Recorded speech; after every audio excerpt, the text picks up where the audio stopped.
the unlinking of sex with a future that involves a child just opens up the idea, well, if contraception doesn't do it, abortion will. And abortion's way more reliable. You end up with no child in every case. People sometimes call it contraceptive mentality, is a baby shouldn't be linked to sex. What we really should have been saying is, please do not enter into a sexual relationship without thinking of the child who gets his or her start this way. Because if the child gets his or her start this way, probably what happens later isn't going to be as determining of their future as how they got started.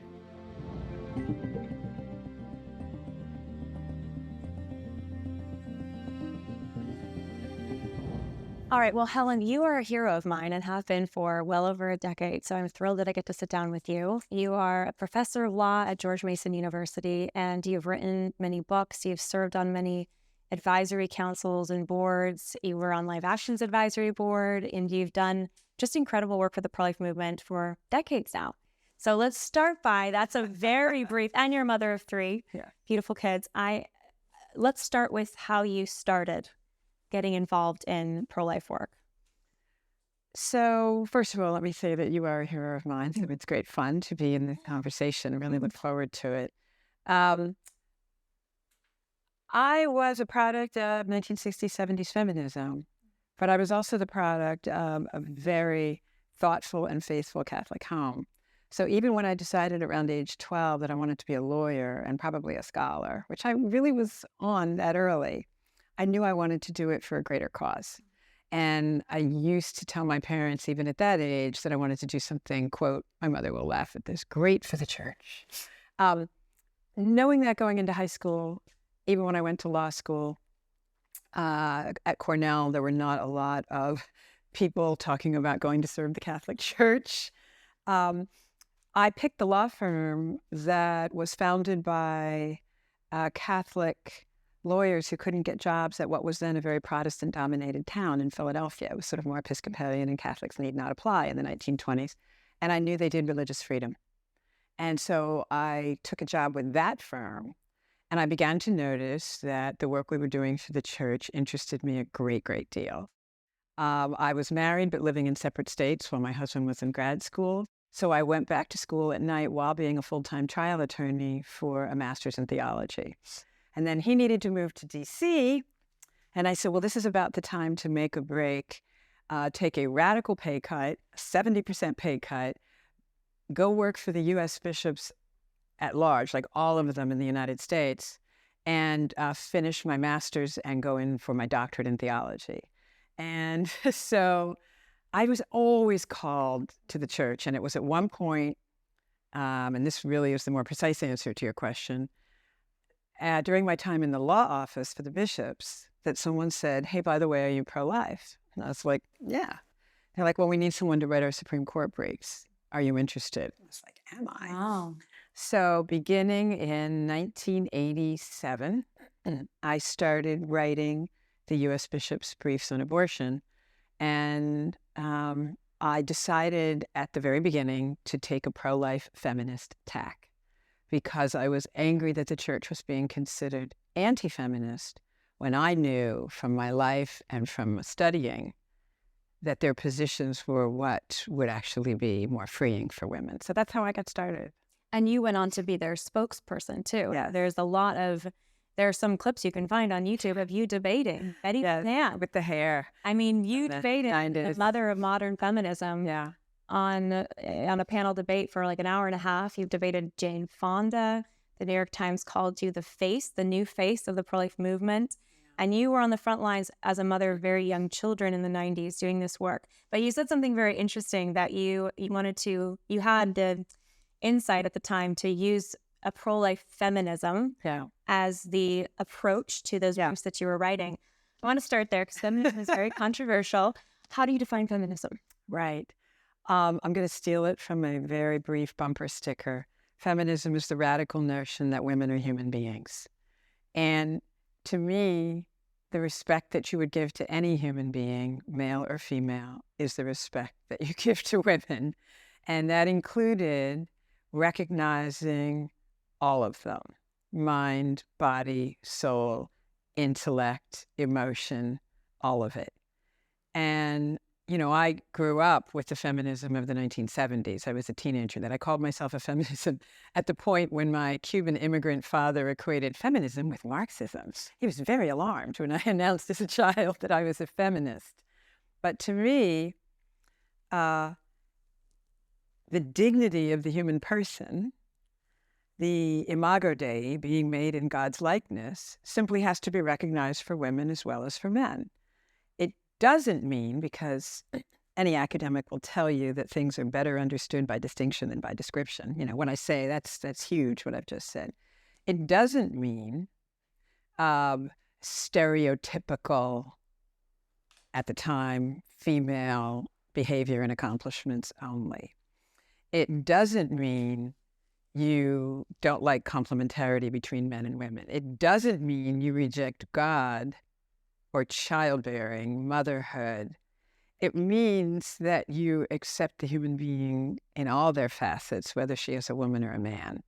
And therefore, yes to education, yes to intellectual accomplishment, yes to building up the world, yes also to complementary relationships with men, yes also to motherhood, and yes also to God, because you can't really understand reality without understanding who made it and some sense of why. I mean, male and female, he created them in his image. We are both created in the image of God as male and as female. But today, feminism is synonymous for most people, both on the left and the right, with abortion. It is. With being in support of abortion. So how do we, I agree with everything you said about what you stand for. We are aligned. But how do we reclaim that word even in a world that sees of feminism as being pro-abortion?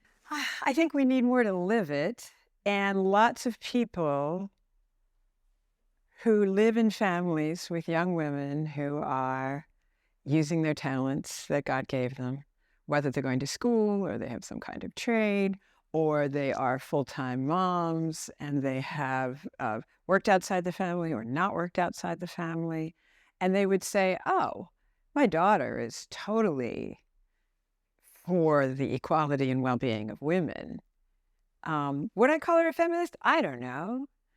Yet I concede that we might need to reclaim it in the political sphere. I don't know that we need to reclaim it in the personal. But politically, if abortion is equated to the well-being of women, then I think we just have to go after it like tooth and claw, like not even,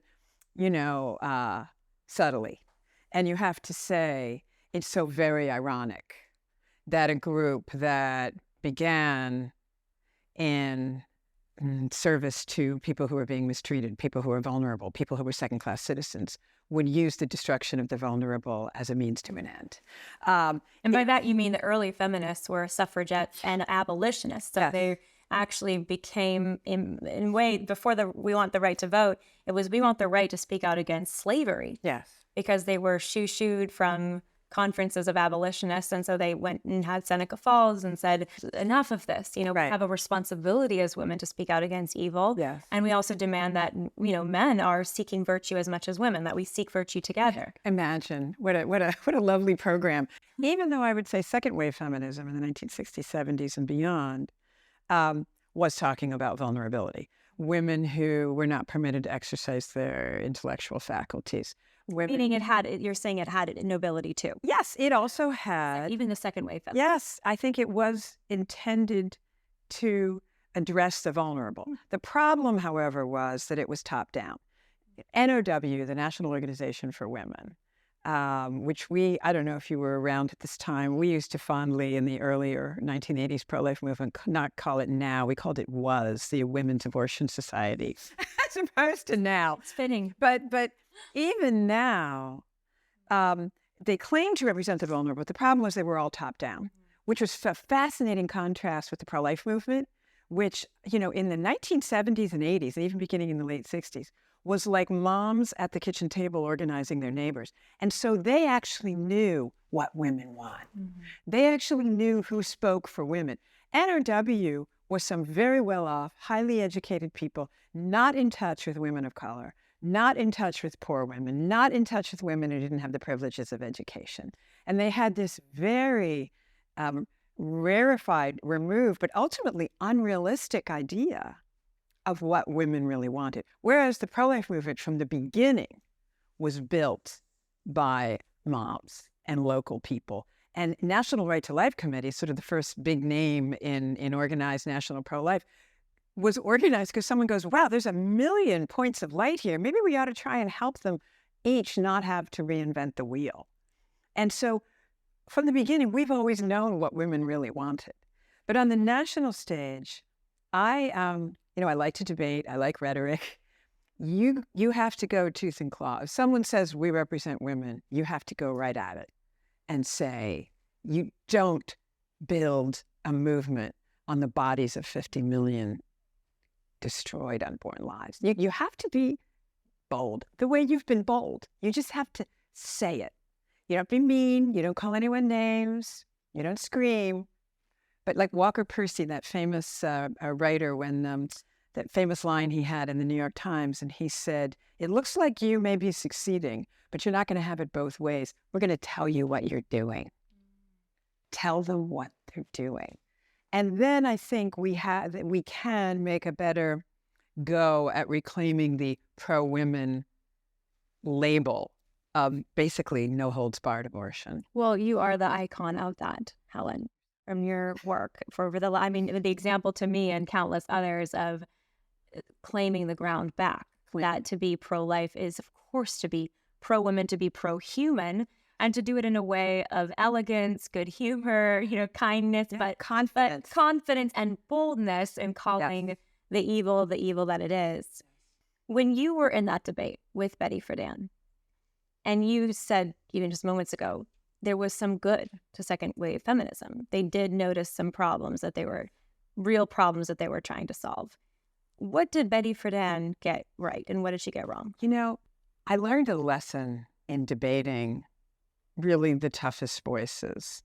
Faye Waddleton at Planned Parenthood, Kate Michael Minute, Naya Rao, Pat Ireland, president of National Organization for Women, Betty Friedan, Jane Fonda.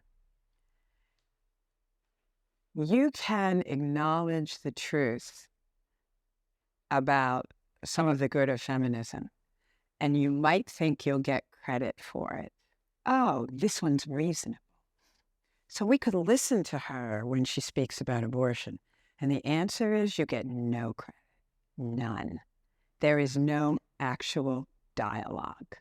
They are not looking to engage. And I say that reluctantly because I want to be kind. I want to believe the best about human nature.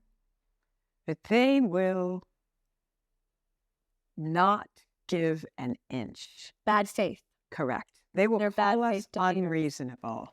The only person who ever met me halfway was a New York Times columnist named Anna Quindlen, who was a pretty famous feminist author of her day.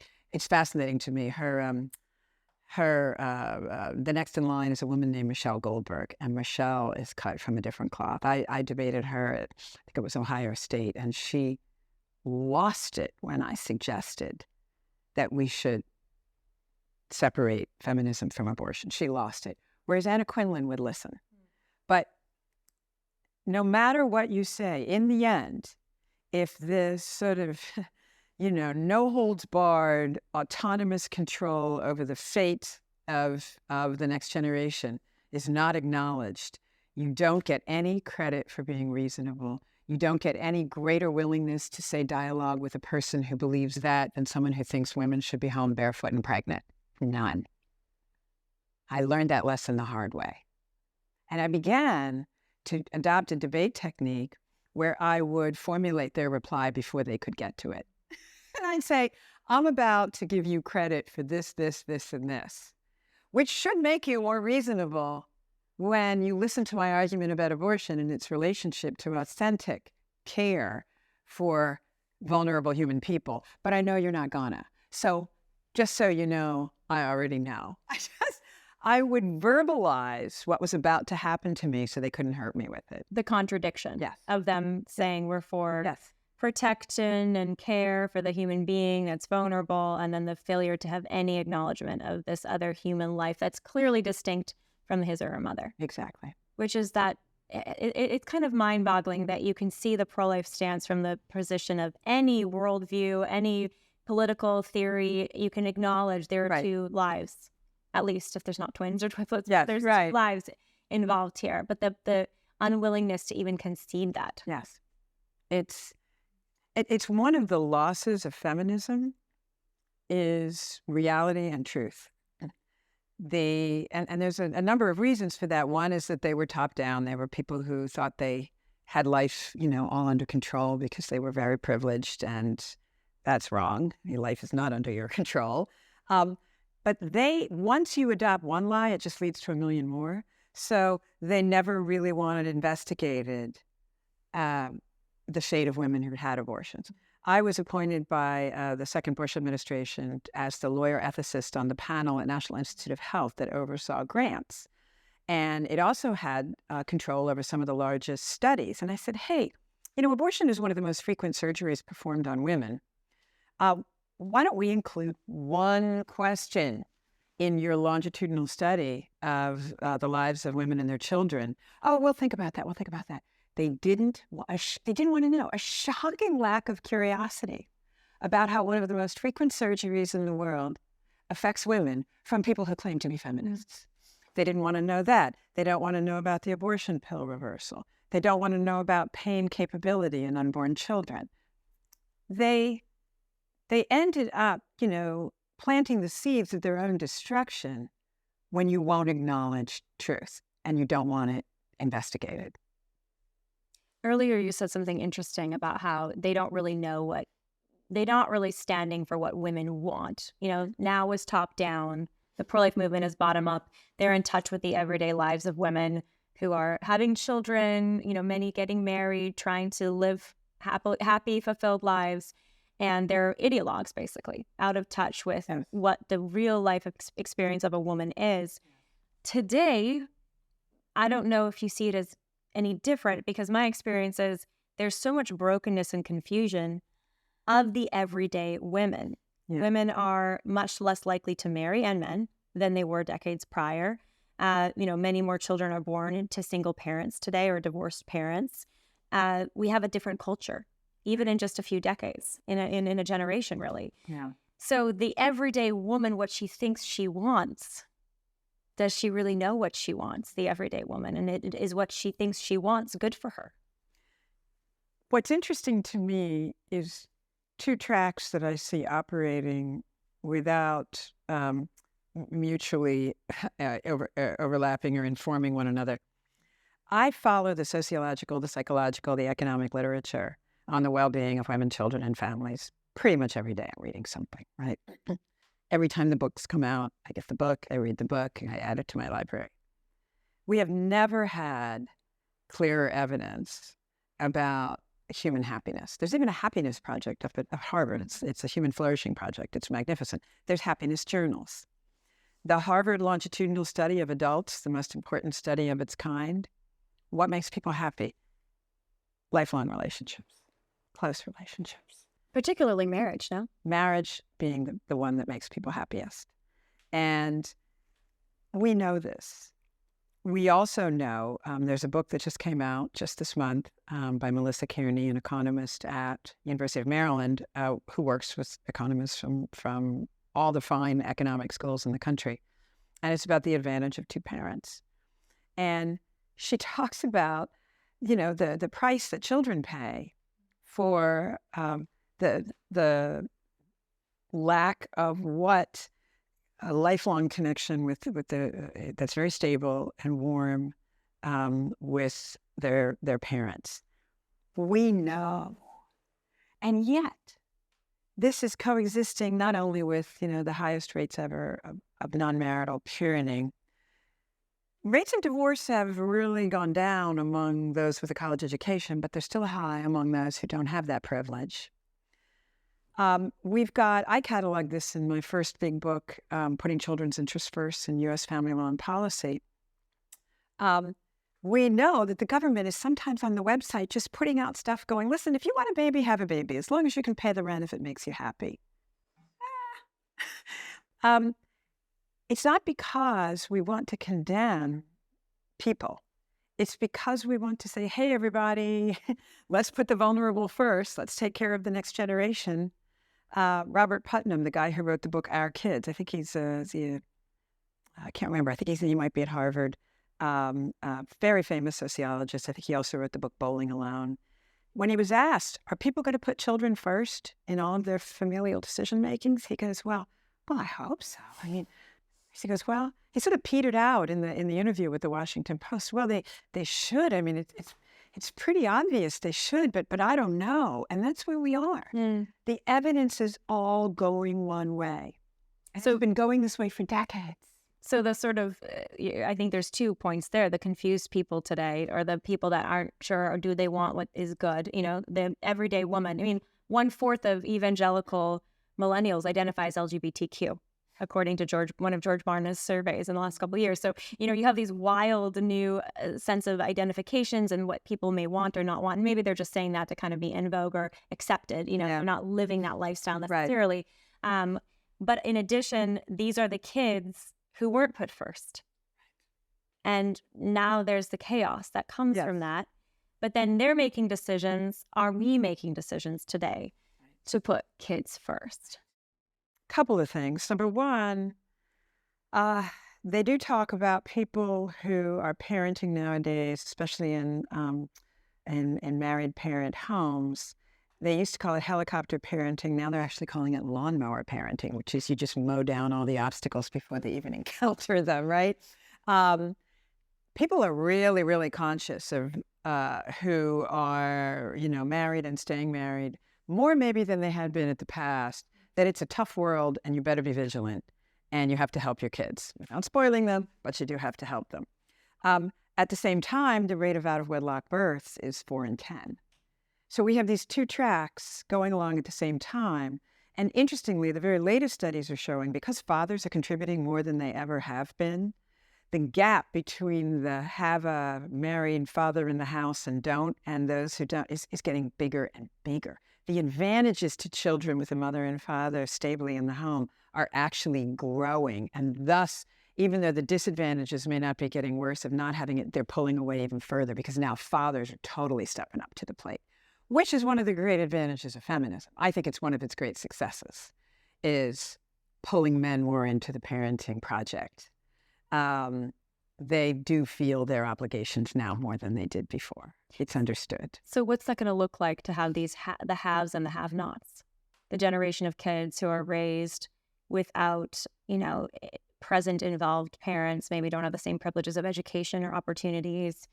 And, you know, just even the sexual abuse risks for a child raised by a single mother are so high. And again, this is not to say single mothers aren't doing some heroic work, and single parents, because they are, and they can obviously create protections for their child, but the data is not good at large. At one point, one of the great sociologists in this arena, Bradford Wilcox at UVA, referred, and this does not sound very complimentary, but to culturally and economically speaking, this all leading to what he called the Latin Americanization of the U.S., where the gap between the haves and the have-nots economically is really huge in lots of Latin American countries. We had not experienced those gaps quite as much. I just don't think it's a country you want to live in as much when you are surrounded by folks who are suffering. And the outcome of that is going to be greater rates of crime, greater rates of loneliness, greater rates of drug addiction, greater rates of gang formation, greater rates of non-marital births, cohabitation, abortion, never marriage, or if marriage, divorce. Why don't we want a country like that? I've made a plea in both my solo books for seeing this as a civil rights issue. Why should new immigrants? Why should African Americans? Why should the poor? Why should people with an intergenerational legacy of poverty associated with non-marital parenting not get a leg up? Why don't we want a country? I mean, family values, people will roll their eyes and they'll go, oh, please, you know, and don't take me back to bush quail. I can't deal. I don't want to go back to the 90s family values debate. Sorry, people. I know it sounds hokey. I know it sounds older. it just so happens that's the place where children are taught to love and therefore learn to love others. So we've lost the middle class because we've lost the family. We're losing it. We're losing the middle class. I mean, you go to a city like San Francisco, I'm up from the Bay Area or here, Los Angeles, and you see, just the devastation of those that are homeless. And many of them, their story is a broken home. It's a neglectful childhood. It's something that early on that went wrong. Not everyone, but most, the data shows that. So the family. Today, though, the family, what it even means to have family values, I think is totally a toss-up. It's so ironic. What's the expression Brad Wilcox uses? He says, talk left, walk right. So the people who are the most privileged, people who are heading up think tanks and universities, et cetera, and wagging their finger at those who say that marriage is better for children, always seem to have it for themselves. There was a woman who was head of the family ministry who was lecturing people in the United Kingdom regarding, looking down on single mothers. And they said, hey, Harriet, I think her name was Harriet Harman, I noticed that you've been married, you've stayed married, you've sent your kids to great schools. Harriet, just start, talking as you walk. What is it with you? And that's what we're seeing in the United States too. And, it's great in the United States that we have the you can be anything and social mobility is one of our things. That is going away. And it is also, when overdone, the source of this idea that you shouldn't sacrifice to maintain a family, sacrifice to be a spouse, sacrifice to be a parent, and that's what you should help other people to do as well.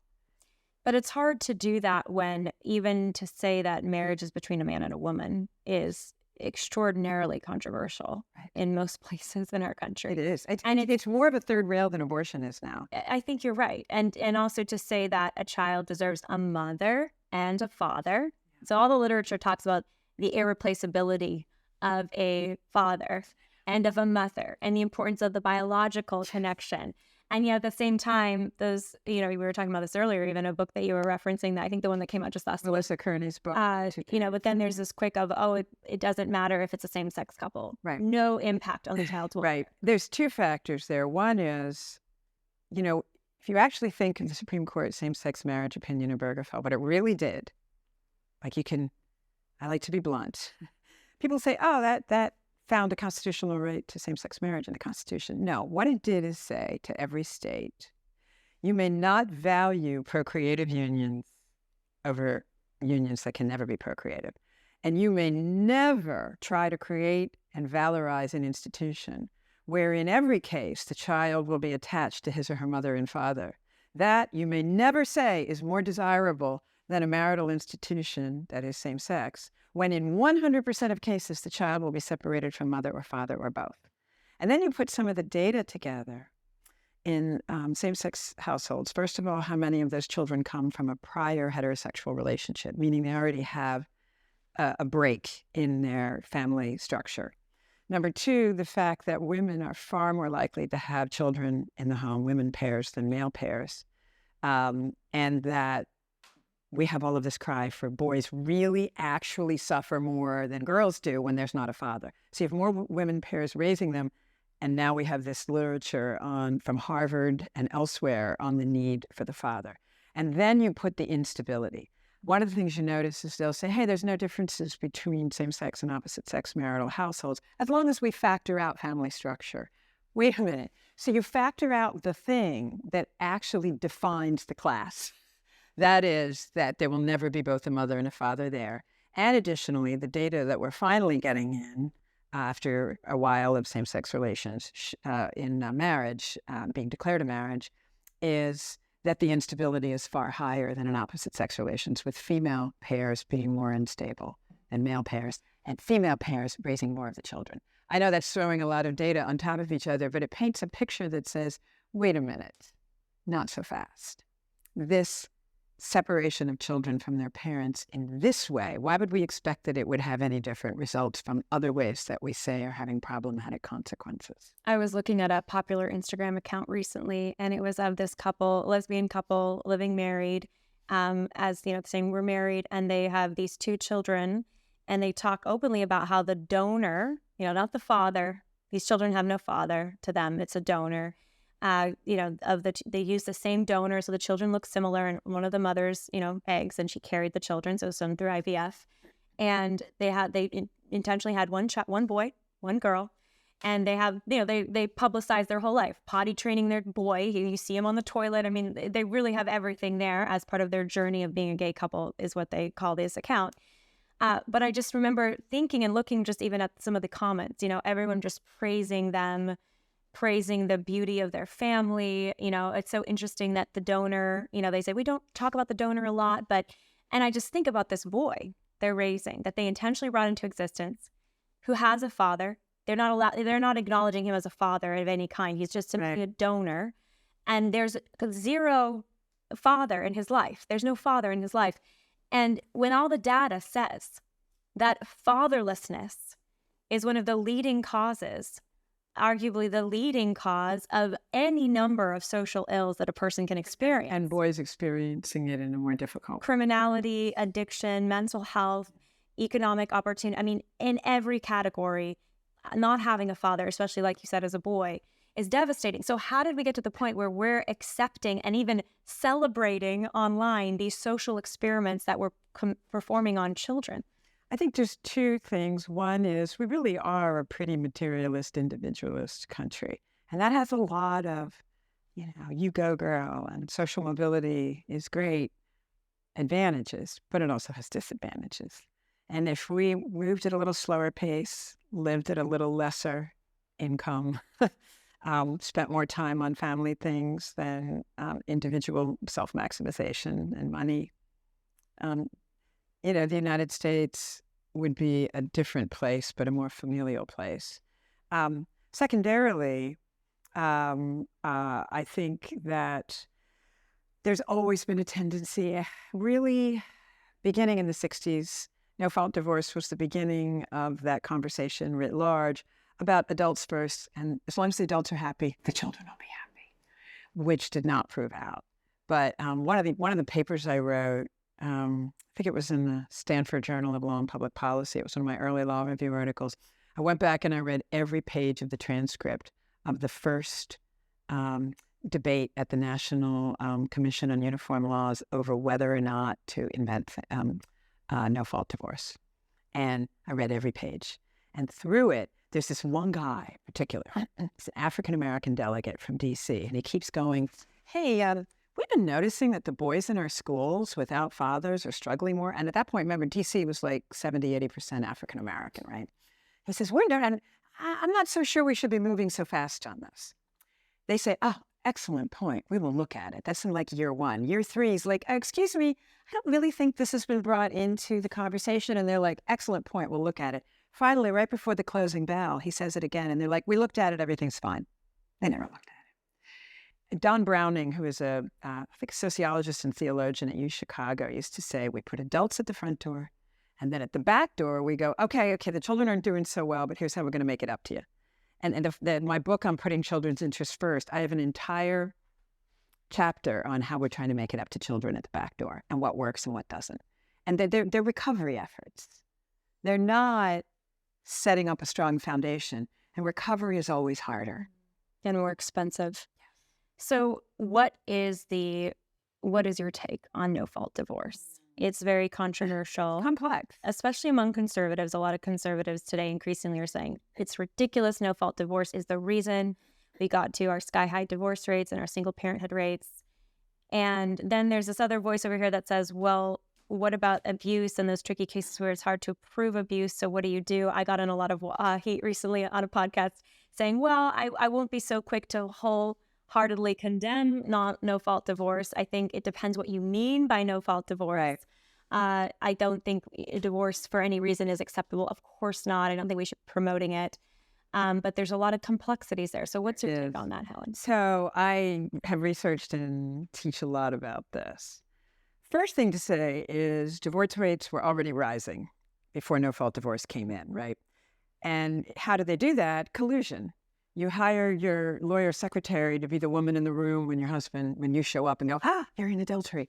No, there was a lot of mutual consent. Really, you call it conniving in advance to say, yeah, there was desertion, there was cruelty, when there wasn't. Between the spouses. Yes. They wanted a divorce. Okay. So the idea that no fault created the huge numbers we have, it was both a release valve for the already existing increase, and it seriously eroded the seriousness of the marital commitment. It's both and, okay? That said, a couple of things.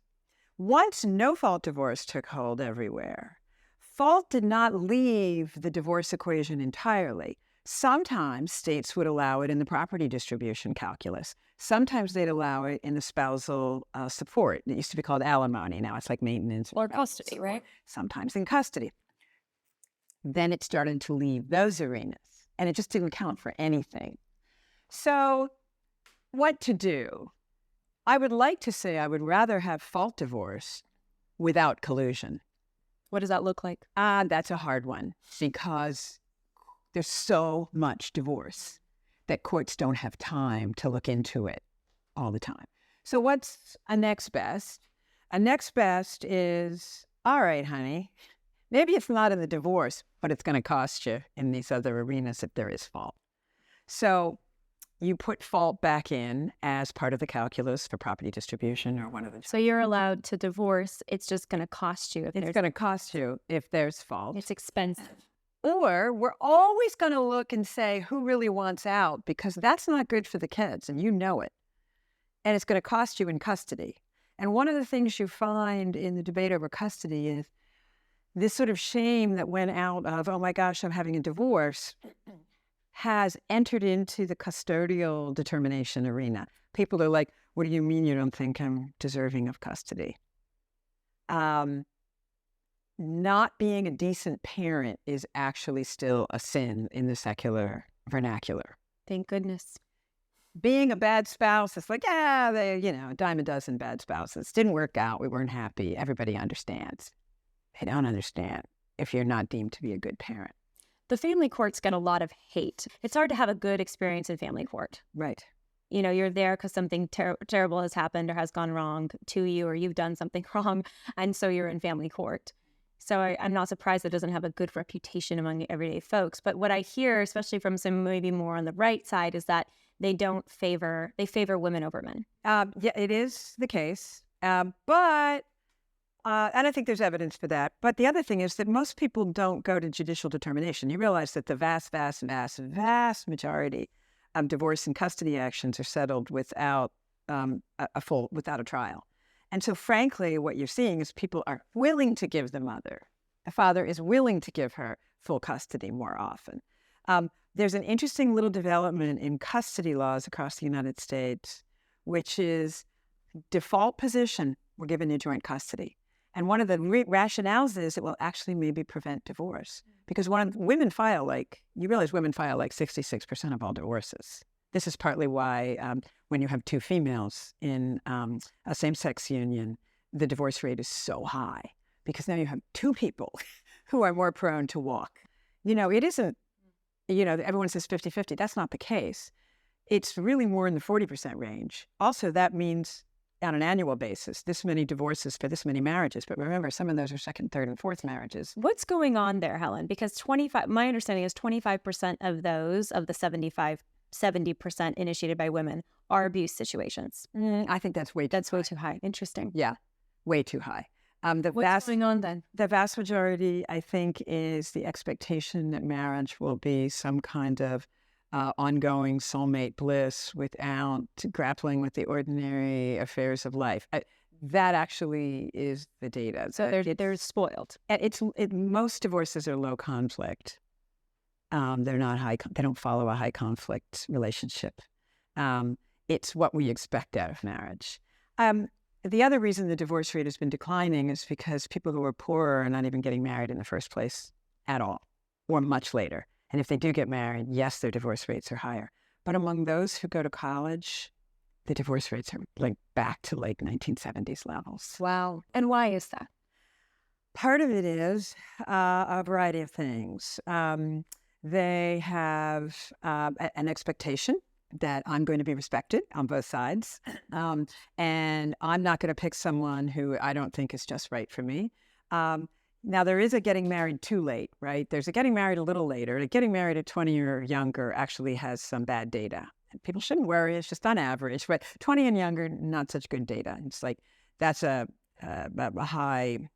higher percentage of divorce. The only thing comes next to that is cohabiting before married. Also ends up boosting your divorce chances too. Then there's you got married way too late. And your expectations that you were going to compromise and live in a truly joint relationship are also not there. But women who go to college, et cetera, they get married a little later. And they also have so much else that's going well in their life. They have a degree. They usually have some kind of work that they like. They're not being shut out of the labor market because the market is rewarding more degrees. They also have an expectation that divorce would be a failure. They also are drastically less likely to have premarital births, and they're less likely to have cohabited, both of which are associated with divorce. That's such an interesting point you're making, that the woman who graduates college and is a working woman, kind of a sense of herself, is less likely to cohabitate. Yeah. Isn't that interesting? Cohabitation is still, cohabitation is everywhere, let's face it. But it is still the case that women with less money and less education cohabit a lot more than women with education. It's so funny. I remember just going back to the very beginning of our conversation when things were getting crazy with the sexual revolution in the 70s. And my father once, in his very blunt way, he goes, "If you ever come home pregnant, just don't come home." And I said, "Dad, I'm enough of a feminist to be chaste." And he kind of looked at me like, wait, I have to think about this. I just was sort of like... You were a chaste feminist growing up in the decade of free love? Yeah. Tell me how that works. Who was your feminist icon? Brilliant nuns. Brilliant nuns. Nuns who could speak multiple languages. Are these Vatican II nuns? No. These are the OG nuns. They were, all I'm saying is they did not leave their orders, in the 60s, the 70s, the 80s. These are faithful Orthodox. They were wonderful, and they were tough, and they were brilliant, and they were... Did they call themselves feminists? No. But I did. You took the... I knew. I went to an all-girls high school, and I remember I would introduce this one particular nun to my friends, and I'd be like, "She speaks 4 languages." So there was another nun who took me under her wing. I was always... Despite being extroverted, I also have a side that I just need to be quiet and read for many, many hours a day.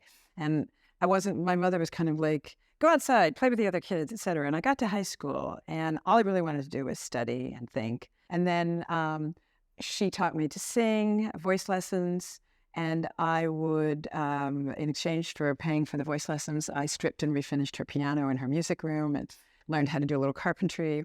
And these nuns were... These were my girls. Have we lost the art of mentorship? People have very little time for it. I get people who just call me and ask sometime, and I'm like, "I'd love to, but..." I'm more free to do that now that I'm older and my children are grown. But Marianne became what I looked to in the 80s. And when I made a career move and I left being the bishop's public voice back into academia, Marianne guided me. When I went from one university to another, she guided me. When I got invitations to do a particular kind of work, she guided me. And then, of course, I have my own sisters who I didn't realize it at the time, but 3 sisters. 1 is deceased, 2 are still alive, all older than me. And they combined mothering, which was their very, very first call, with owning businesses. But children came first, husband came first. Without a lot of fuss, didn't have to talk about it. My sister Anita, who owns a firm called Alvare Marketing, alvare.com, she has 2 statements that stick with me. One was the one behind her on her desk that says, "Be bold, be brief, be gone." And the other one that just said, "Let's not talk about it, let's just do it." That's what my sisters did. They didn't talk a thing to death. They just were great mothers, and they were wonderful businesswomen. Still are, both in business. So you're growing up in the 70s. You had this early mission to take back feminism, which you've been living now.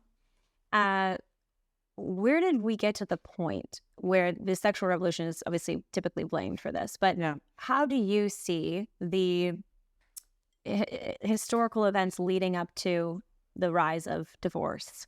the explosion of abortion. I mean, obviously Roe v. Wade was responsible for removing abortion restrictions. But really this dramatic shift, cataclysmic shift. I'm sure you could get as many stories as there are people, but I'll tell you some of the nodes that I see.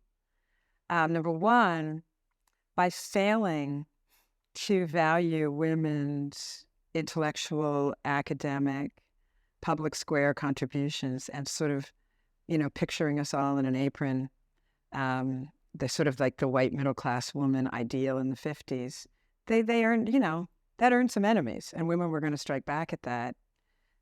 Who was promoting that? I think it was the national culture. It was everywhere. It was the church. It was the state. It was corporate America, right? Big corporate America too. And there was going to be some backlash to not valuing all that women were. Number two was not enlisting men in the parenting enterprise early. And then I think the lack of sufficient care for the poor, so that we said, oh, well, maybe we can fix that by having fewer of them, right? I also think the idea that an economy began to be tied to, excess family size or more people in the productive workforce or manufacturing better quality children, have fewer of them, right? So it was partly our consumerism and materialism combined with things like the technological imperative. Hey, the pill was just invented. It's technology. It must be good, right? Philip Reef's famous, technological imperative. Then combined with some real griefs on the part of women that we really had. And I also think the turn against God and in favor of science. If you don't bring God into the picture, then you really can't see reality or live it. You don't see what people are for. You don't understand the counterfactual. What if he hadn't made male and female? What if childbearing wasn't at the intersection of men and women? What if children weren't born dependent? Like, all of this means something because it was a given. We rejected anything that was given. We rejected the idea of a creator who gave it to us. Marriage was a given, away with it. Childbearing was a given, away with it. The relationship between sex and babies was a given, do away with it with the pill, right? Sex should have nothing to do with tomorrow. It's all about today, right? And taking tomorrow out of sex as the answer, we said at that time, to poverty, the happiness of marriages, the freedom of women, the prosperity of the country, the boosting of the economy. I quoted in my, I think it was in my first book, when the manufacturer of the pill went from doctor to promote it, do you know what he gave them if they agreed to buy it? A gold statue of a woman breaking chains, and it said unfettered. Wow. And it was like this goddess woman breaking chains, and that was the gift that was given to I mean, they did not know what they were messing with. I want to talk about contraception and hear you on that, but before, you said something very interesting. I think if I understood you, that you're saying in part it was sort of the 1950s housewife caricature, meaning that is the role of women, period. Yes. Home and because she is lesser, not because she's giving this beautiful gift out of her own freedom, but because that's what she's good for. Well, because she is not as emotionally stable in political life, or she's not as intellectually astute in economic life, therefore she should be doing the domestic service work and the childbearing because that takes less intellect and less, maybe even less character. And again, that was what I think offended many people, was that idea. Now, today, there are many conservatives who I think idolize the 1950s. Yeah. There's a popular TikTok of a girl. It was very funny. I liked it because it was very clever, but she's dressed as a 1950s housewife. I've seen that. She's talking to the girl who's living alone with the purple hair, who's eating ramen out of her, thing and working 80-hour weeks. And, they're having this conversation about their lifestyles, and the 1950s housewife is appalled at the poverty of relationship and really, leisure and everything else that this modern woman has. No children, no husband. And she's very satisfied with her life, was the, the dichotomy there. I don't want to set, I don't want to have now the woman wars the way we had the mommy wars, right? I don't want to set that up against one another. What I want to say is that all of these good things, like the world is way more complex. It's not black and white. Everything wasn't wrong in the 50s, and everything's not right now. And everything's not wrong now, right? In whether you've got blue hair and you're living alone, or whether you're married and raising kids. The question is, are you living in a way that is a response to your dignity? You are giving, what is the human being? A gifted giver. Have you been given the opportunity to give the gifts that you've been given and to give them freely, not to have them demanded? And for some people, that's going to be primarily in the home. For some people, it's going to be both in the home and outside the home, as long as the family comes first. It's not a balance. I learned that the hard way. It ain't a balance. It's a prioritizing, right? So the 50s were great in valuing mothering, but they made some mistakes. The 21st century is great in valuing women's intellect and public square contributions, but it's really making some mistakes if it doesn't understand that without stable relationships, she is neither being allowed to be what she is, a gifted giver, nor helping to build a society where other people can be the same. Some on the left want to go, the woman who's taking care of the kids, that's the woman who's going to file for divorce. Some people want to say, it's the woman who's working full time. Okay? People on the right will say, she's doing the wrong thing and it's going to prove out in a divorce. Some people will say, some people trying to do that balance in the middle, you can't do it. It turns out, for any of you who remember The Wife of Bath and the Canterbury Tales, what do women want? What they want.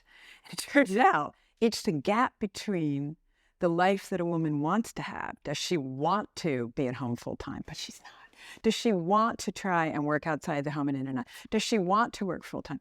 It's those who have the greatest gap between what they want and what they're living, no matter what category they're in, that ends up being the divorce risk factor. So as long as the children and the spouse and the family life is the primary object of nurture and care, everything else is possible. Right? And without that, things will not turn out so well for the people involved. They just won't. And I think it took me a long time to come around to just saying that.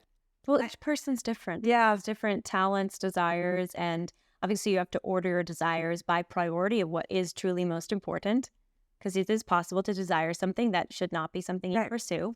And the idea that you have what you want, sure, but let's not forget, sacrifice is just part, of course, of living with other people, let alone being a spouse and a mother. Everything you're saying sounds very reasonable. It's true. But to play devil's advocate here, or is it the devil, to say it wasn't until the 70s that we got abortion. It wasn't until the 80s and the 90s when the abortion rate mushroomed dramatically. Yeah. This wasn't 1950s housewife culture having abortions. No, that's right. I was talking with someone recently and we were we were just discussing because we agreed on 95% of everything. But, should we keep the word feminism? Well, if it's so lockstep with the greatest human rights abuse, I would say in human history, by the sheer death toll. Right. And the fact that these are perfect innocents being murdered at mass scale in the name of freedom. Women turning against children, that most intimate bond between two human beings. If a mother can forget her own child, I will not forget you. I mean, it's a mother turning against a child. It's just completely unnatural. It's completely immoral. Could this have happened if we had kept, yes, there are excesses and problems with 1950s housewife culture. But, again, the argument is, could we need a culture that looks more like that to stave off abortion culture? If you think about the progress, and of course, as a law professor, I tend to think of the legal milestones. First, we separate sex from babies in Griswold versus Connecticut, contraception decision at 65. Then we say this also applies to young people. So now we're separating young people having sex, not only from babies, we're separating it from the thought of the future of the relationship. I can have sex with you, but I don't even know how to think about tomorrow because we've cut tomorrow off today, right? Then you get to the point where they say, okay, now we can actually kill the unborn lives. Then you get to Lawrence versus Texas, where they say, any consensual sexual relationship. And Lawrence was about a same-sex couple. So consensual sex that is non-procreative is a constitutional value right alongside the big ones. It's crazy. That's a heck of a progress, right? And it all happened between 65 and 2015, 50 years to exact. And you're saying that's not the consequence of the concerns of housewife culture, saying we should accept the woman in her fullness, what she has to give intellectually or politically in these other areas of life. That's something else happening at the same time. Yes, that is a increasing focus on, autonomy, the self, increasing focus on the adults versus the children, increasing affection for technology and what it brings. The thinner iPhone is a sign of human progress. Well, no, it's not. Actually, it's just thinner. And therefore, not all of the contraceptive or new reproductive technological things are by themselves good just because someone happened to dream them up and it's a scientific thing. All of these things were happening at the same time. A book that I would always recommend that talks about this in a nice summary fashion, this Carl Trueman's book on the rise and triumph of, the modern sexual revolution. Do you think that his analysis, the self becomes psychologized, the psychologized self becomes sexualized, and then politicized? You agree with that analysis? If you look, so my husband was a real politico, and he used to say, oh my gosh, the slivers of sexual interest groups that are being put together, right? What's it going to be? Armenian, bisexual feminists next are going to be like a sliver added to the Democratic Party. The identification, the assimilation of sexual license with the kind of freedom they claim they're standing for has only become more and more and more and more pronounced. I mean, it's absolutely ridiculous. It's when I think of the safe, legal, and rare phrase about abortion that the Clintons and even I think NARAL at some point recited in the 90s, versus, say, the constitutional amendment they're trying to pass in Ohio that says adults, children, whoever, go get one whenever. There can be no limits for no reason at any time. Anyone who assists you, does some stranger from the street come in and say, I want to help you 12-year-old get an abortion here? We're good. It's in the Constitution. Really? It's people have lost a sense of what madness looks like. The words sort of outrageous or extreme are bandied about to the point where we're not understanding that this is insane. And what is Ohio, California now? Like, really? No, of course they're not. But people don't know, Helen. That's my take on it. In live action, we see this. Like the everyday person who's voting in an Ohio referendum on abortion, they don't know what this is actually doing. This is for women. Just check here. Yeah. And there's the horror story that your vote is protecting against, the horror story of a woman who's miscarrying and being denied care. The baby's not even alive and she's being denied care, or she's dying and the baby is going to die anyways and she's being denied care. Whatever the situation. It's pro-life groups at the state level obviously have an enormous work to do on this because I don't think... I didn't expect Roe to be overturned in my lifetime. I was glad to be proven false on that. But I didn't think it would be as crazy as it is now in 2023. So you mentioned contraception earlier as key to the chaos today. Pro-lifers, even some pro-lifers, have a hard time with this. They say, contraception can be a way to prevent abortions. Yes. Perhaps hormonal contraception, will concede, is problematic because it can take an early life. Yes. So, and it can be harmful to a woman physically. So yeah, we're against hormonal contraception, but to be against all contraception, is that really the right approach? Couple of things. To recommend some quick reading for people, Tim Reichert wrote an article in First Things years ago called Bitter Pill. He's an economist. He did an economic look at it. And then two other economists, one of them Nobel Prize winning, Akerlof, Katz, and Yellen being the chair of the Federal Reserve at this moment, wrote an article, both of whom showed that contraception led to either more abortion or more non-marital pregnancies. And they did this from a sort of economic, costs and benefits, incentives example. I summarized this in my book, Religious Freedom After the Sexual Revolution. I put together like all of the data with the footnotes. Footnotes are useful. The way I think I would describe it progressing is once you take away from the relationship between a man and a woman the possibility that there will be a bond between them tomorrow, that sex, even if the child is not created, you take away even the idea of the child, which is another way of saying you take away the idea of a shared future, of the possibility that you could be tied.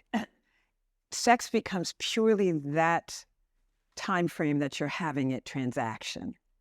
And it means less and less, right? The number, if you look at, I remember Mark Regnerus' book, Premarital Sex in America, the percentage of people who have sex the day they met somebody, or the percentage who have it within the first couple of weeks or months, it no longer speaks a bond.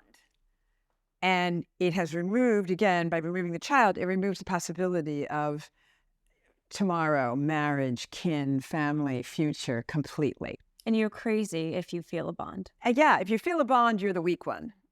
So what happens is, in societies that introduced it, in the U.S., it got big in, say, the 1970s when the Fed started funding Title X. And now we're up to over $2.3 billion a year of just it entering, and that's not even including like the state funding. It's just the Feds pouring it out. And they promised that it would lower the abortion rates. But again, as we saw, abortion rates climbed higher and higher and higher and higher.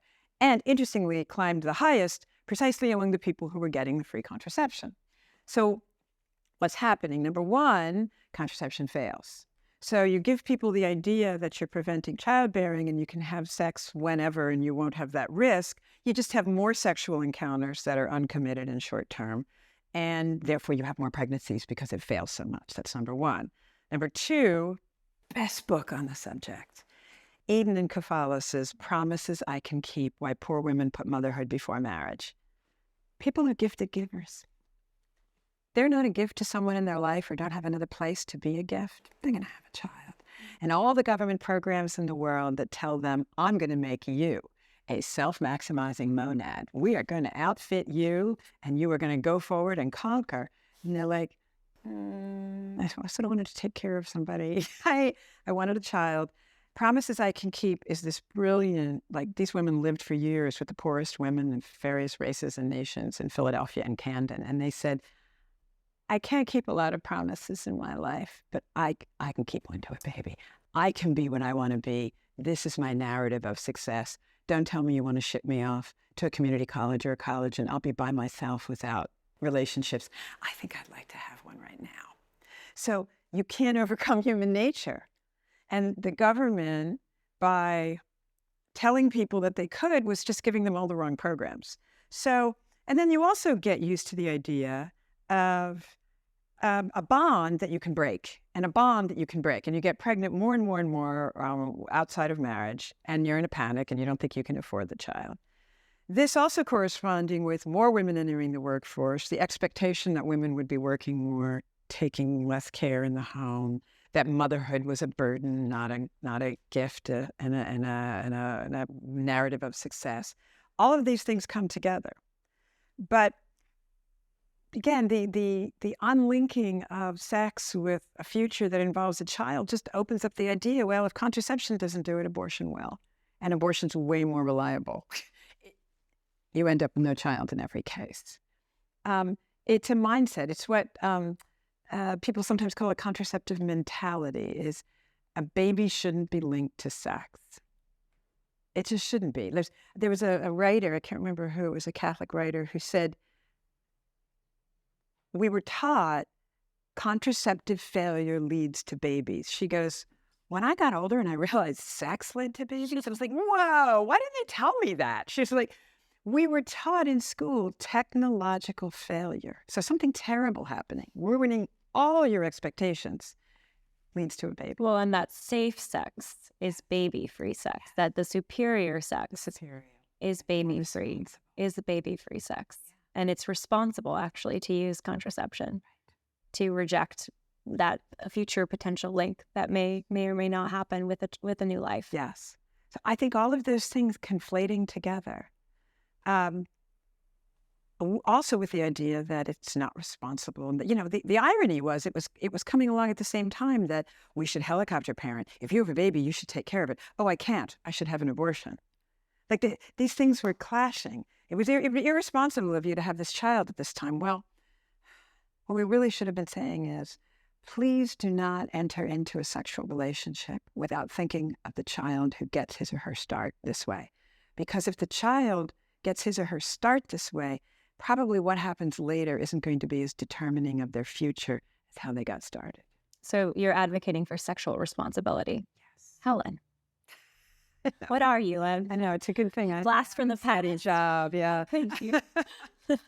I mean, it's funny today we talk about the caring of one's professional future, caring for one's professional future, one's health, all the things we should do to live a long life and to protect ourselves so we can be happy and independent. But when it comes to relationships and sex, there's no sort of direction of common sense or truth. Maybe responsibility here is good it's too. So true. It's so true. So much. I think it was Mary Eberstadt who wrote this brilliant essay. This was 10, 15 years ago about how sex and food had changed place. It used to be, it was all talk of sexual responsibility. That would be healthy for you. This is how a woman preserves herself in society and makes sure she's okay for the long run. And now it's like, no, that's all about food. And it's taboo if you don't eat responsibly or eat clean or eat for longevity or eat, without eating meat or whatever. But the sex stuff has no relationship to them. There's no moral framework there anymore. It's all about the food. It was she was able to transpose all of the elements of responsibility and social stigma about sex directly onto the food example. There's the criticism that, those that talk so much about the procreative aspect of sex don't care about the fact that sex should be pleasurable and can be pleasurable, which... Because I'm just going to say that according to surveys regarding sexual happiness, monogamous married people always come out on top. I think they understand both sides. Do you ever hear of Walter Lippmann? He was a famous social commentator in the 1920s, and he was around when Margaret Sanger was starting to be vocal.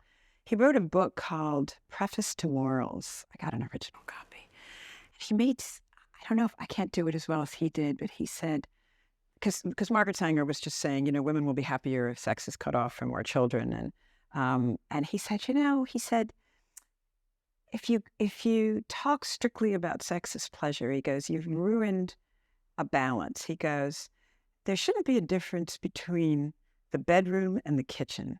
The couple in the kitchen taking care of their family should also know they have a private life that is very happy to them and that it's also involved in this taking care of everyone. The couple in the bedroom shouldn't forget about the kitchen, that what they're doing there is private and it's sensuous and it's emotional and it's beautiful, but it also relates to their everyday life. And he goes, don't separate the bedroom and the kitchen when it comes to sex. It's beautiful. It was really inspiring. It's actually very female-centric because the reality, because the reality is like the experience of, there's all the jokes about, if foreplay is taking out the trash, you've heard those jokes. And there's some profound truth to that the rest of the relationship, not just what you do with each other physically, but the emotional life you share together. It's in the practical life you share together. Right. Shows up in the bedroom beautifully. And you have to be able to laugh about the kitchen in the bedroom. And you have to remember in the kitchen that it's not all drudgery. And those things, that both of those bind the couple in a beautiful way. It's part of the genius of NFP, natural family planning, that when you start talking about it with your spouse, you start out by going, here's my natural family planning schedule for sex and for abstinence. And then you're like, but could we have another kid? What would that be like? Oh, well, did you want to change jobs? Could we afford to do that? Well, I don't know. Would you like to stay in this house? We need a new dishwasher. The kitchen and the bedroom come together naturally in conversations about natural family planning. It starts with thinking about, the sexual timetable, if you will, but it always ends up talking about your whole life. As Janet Smith, a brilliant theologian on this topic, who wrote about that once, and she was so correct. So last question on contraception. why is contraception not acceptable, even in the case, and problematic, let's use the moral language, not moral, even in the case of a married couple using barrier method contraception? Right. So again, Or the pull-out method. Let's Right. get very specific. Forget even using contraception. Yeah. The, what the church teaches here, which I also believe is based on reason as well as theology, is that the couple should always remember all the sides of sex during any sexual encounter. That it should never, ever remove what God has put there. And so that it's never just, I want to say, a closed circuit. It's always open to the thought that their sexual life is part of building something more, and it's not just important when it makes children. It's important to maintaining happiness and stability in the marriage, that the couple is happy, but that they cannot remove from sex at all the idea of its link with tomorrow and forever. And contraception does that. The future. Roe v. Wade's overturned. We're 1 year out. You've watched.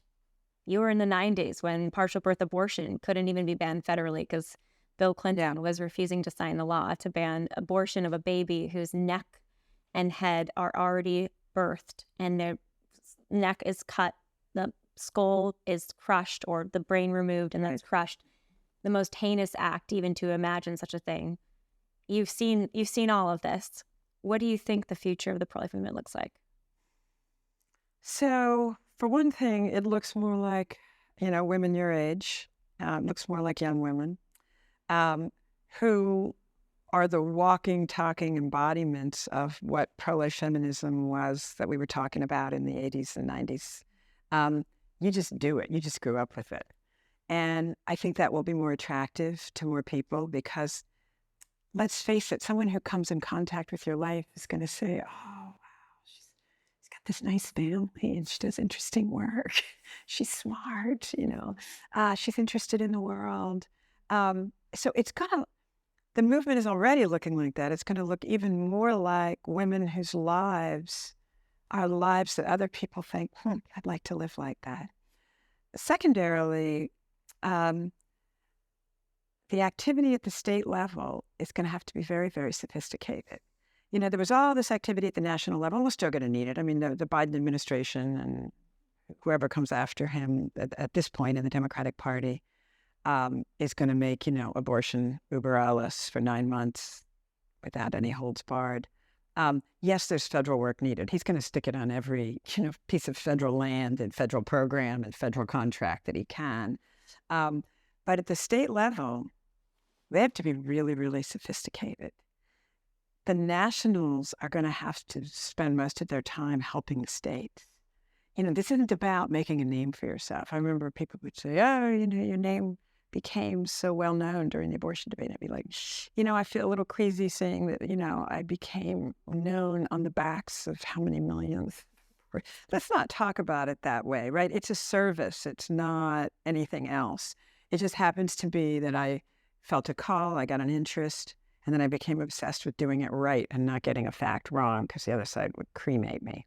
The national groups are going to have to spend their time fueling what the locals do in a big way. The idea of what happened in Kansas, Ohio's constitutional amendment is during the debate is during this fall of 2023. They need sophisticated. They need the best. They need great visibility. They need money.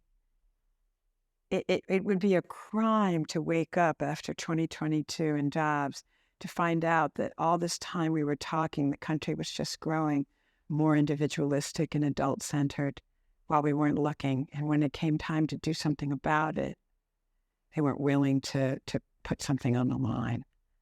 How do we address that's cultural? Yeah. I just mentioned we have to put in the resources politically. I agree. In these states, it needs a ton of use the word sophisticated. We get the troops in there, but there's a deeper thing that's happened, like you said, individualistic, materialistic culture, gender ideology. Now there's like complete confusion. What is it even? Which is kind of ironic when they call it a women's issue and say that It's not. It's a pregnant person. that pregnant people are also getting pregnant.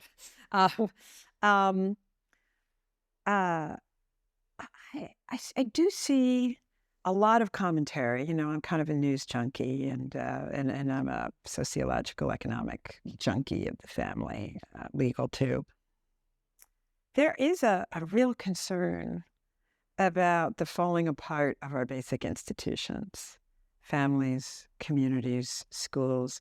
COVID was a bit of a shockwave through the system in terms of everybody moving home and working in different parts of tiny houses, people moving to communities that felt like a community as opposed to the big city.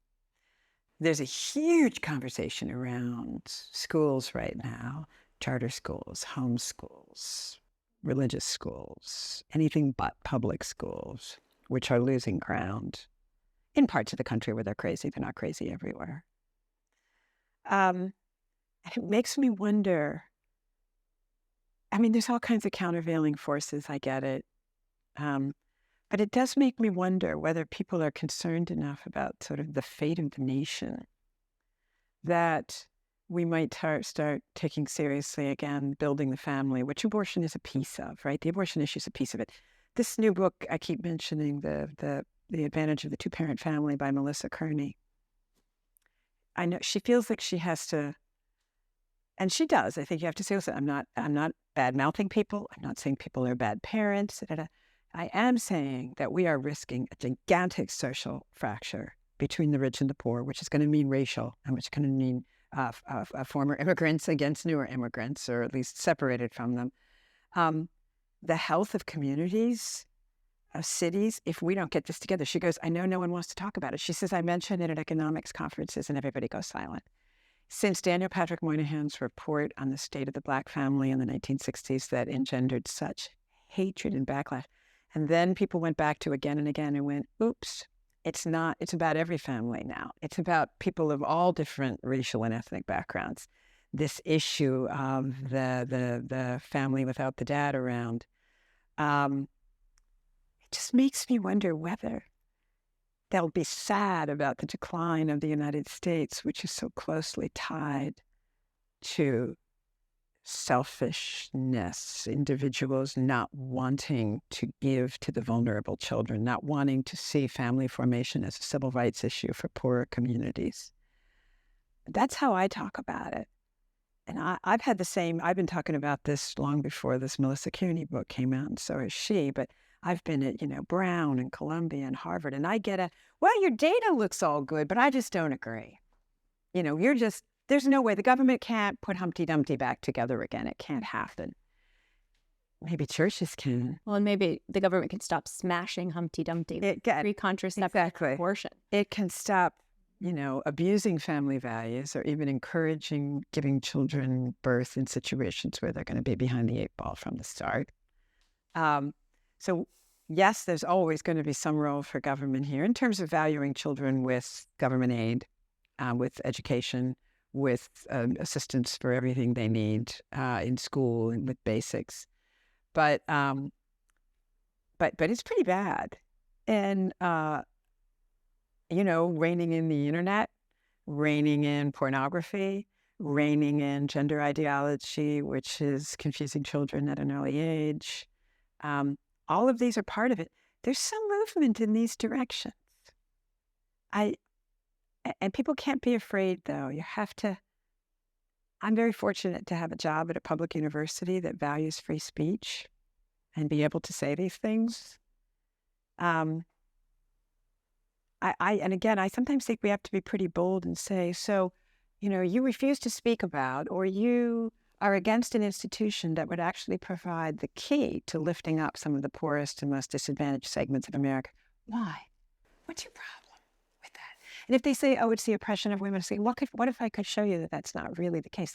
And if it is the case, we're not for holding those relationships together. What if I could show you that? But they won't even sort of enter into that dialogue. It's like, you're abusing single moms, you're not a good person. We have a lot of work to do, Helen. Yeah. You're as energetic as ever. You've got, I think, a lot of work in front of you. You also recently suffered some big personal losses with the loss of your beloved husband. What does your future look like? What does your work look like in the future? Once you've lost your best friend since you were 17, your husband, you don't really ask about the future anymore. You ask that you will do God's will, in my case, as a religious person, and that you respond to the needs that are in front of you. I have some encounters like this or like others where I'm able to say that the benefit of my knowledge is useful. And I'll say, okay, God, okay, I'm supposed to do that still. I have no idea what I'll be doing next week, let alone 5 years from now. I hate lies. What got me, I remember sitting in front of the TV with my husband and seeing someone debate abortion and feeling she wasn't doing a very good job of it. I hope it wasn't me. No. You were probably not born yet, Lila. This was in the 80s, and I remember watching someone, and it was killing me because I was a lawyer by then. I was writing Supreme Court briefs. I was used to debating. And my husband goes, well, why don't you get into it? I was like, it's killing me. We're so winning. And then we have such a winning argument on this. What is going on here? And eventually, so to the extent that is still a vocational call for me to say, no, that's just a lie, or you're not acknowledging a harm here. I just can't stand it in law journals. The actual lack of care for the poor, for women of color, for single mothers that goes by the name of compassion, it still kills me. Well, like your sister says, don't talk about it, just do it, which I think is your life so far, Helen. Thank you. Be bold, be brief, but don't be gone yet. Very good. Thank you, Helen. Thank you.